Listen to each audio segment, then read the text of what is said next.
Hey, this is Josh here at Mass Gun Works in the comfort of my mobile office.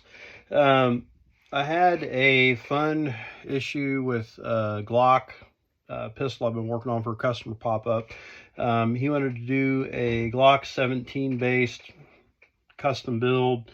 Got a ported, don't know how well you can see that there, ported barrel, optic, suppressor height sights, and this pretty cool, it's called a Laser Max guide rod. I don't know if I can get it to turn all up. There it goes. Yeah. So basically it's a laser pointer on a guide rod. Pretty cool. Some interesting things came up with the pistol not wanting to cycle after I got it completely assembled. And I assumed that I might have a few issues with that just because with it having a ported barrel, may have to be some tuning with the springs and all that. So the one thing that I did not count on, it cycled just fine with 115 grain ball ammo.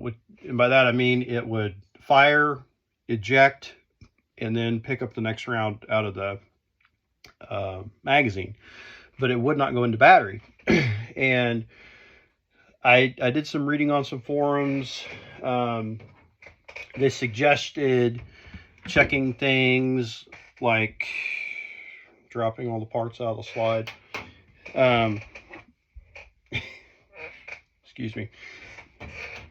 About lost the spring. This little safety plunger here interfaces with the hump on the trigger bar, and that could be, too much tension there. They made some suggestions about, I don't know if you can see it very well, but there's a little raised boss right there on the trigger. I'm not real sure what that's for, but it's not on all Glock triggers. I have 3 different examples. This is a see if I can get in there. It's not on that one. And this is a Palmetto State dagger frame.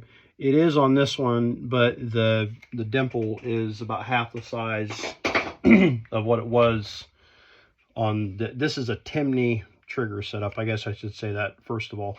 It's about half the size of the dimple on this Timney. So I did a few things.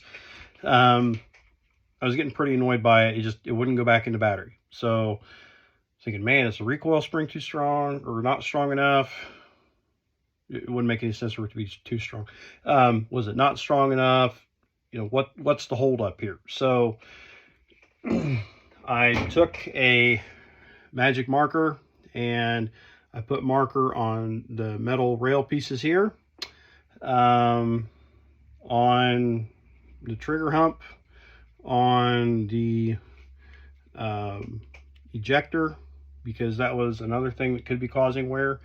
And I put the slide on without the barrel or recoil spring in it, and I just ran it. Did notice some wear. Did go ahead and put some lapping compound here, here, here, and here, and also on the trigger hump, and lapped it in. Used some 400 grit sandpaper as well to kind of smooth some rough edges out. Weren't too many. That didn't help. So I decided that what I was going to do was I took the plunger, the striker, I took both those out, and the Laser Max, I have a standard guide rod, so I just use a standard guide rod. And I just started putting parts in until something caused it to fail. And the thing that caused it to fail was the striker. So this spring has a certain number of coils in it and a certain spacing between those coils to help give it proper tension. The one that I have in my Glock 34 slide has 19 coils, and the coils are spaced a little bit closer together than this one. Okay. Now, that being said, this Glock 19 clone has about the same amount of coils and the same amount of spacing between the coils as this recoil spring did. I'm sorry, not recoil spring, striker spring in the Glock 17.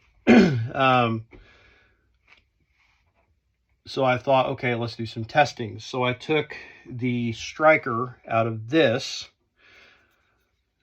and I put it in that Glock 17 slide, and it worked fine. So what I came to was, I need to cut some coils off the spring. So what you have inside the Glock pistol is, stick a striker spring back in here. As this spring is keeping things pushed forward, this spring back here on your striker is under tension and is pulling the pistol slide backward just a little bit, okay? This spring has to be strong enough to hold everything forward and to keep tension here on your sear surface, all right? So they're kind of fighting with each other. And what I discovered was, although my recoil spring on my guide rod was strong enough to keep the pistol in battery, it was not strong enough to throw it back into battery consistently. So I counted my coils on the one that I knew that worked. I had 19 coils. On the one that I knew did not work, I had 22 coils, and I laid them down side by side. The one that did not work was about a half of an inch longer than the one that was working. So I just trimmed it down, 1 to 2 coils at a time, until I was able to get it to pass the test. And the test that you're looking for, I've seen this talked about, and I actually put it to the test. But we're going to take our pistol. This is cleared, okay, nothing in it. And we're going to pull the slide back, and we're going to ride it forward, and it should go into battery all on its own, okay? And it's better to do it at a 45-degree angle or pointed straight up, because you don't want the weight of the slide to not be a factor. Okay, so again, we're going to pull it back all the way until it stops, and gently ride it forward,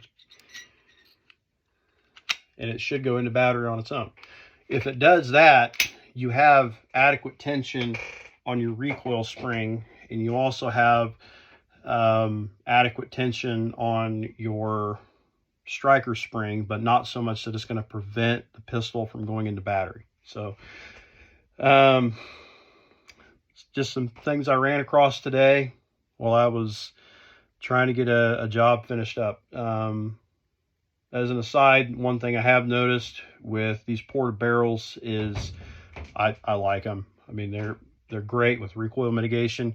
The one thing you have to watch is your pistol may start only liking heavier grains of ammunition, and you may have to switch to a guide rod that allows you to switch the weight of the recoil spring. The one I've got in this Glock 34 I built has a set screw on the end. I can change the weight out. It's a full length stainless steel. I've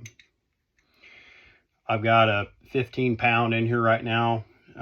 This is one of the first guns that I built for myself. I didn't do as good with making it look nice as I should have, but I took weight off the slide by drilling these vent holes in. It runs great. But anyway, that is all I've got for this video. Just want to take a minute and share that. Hope it helps somebody out. I wasn't able to find anything on YouTube that was helpful about my pistol won't go into battery. So there you go. Hope you all have a good day. Talk to you later.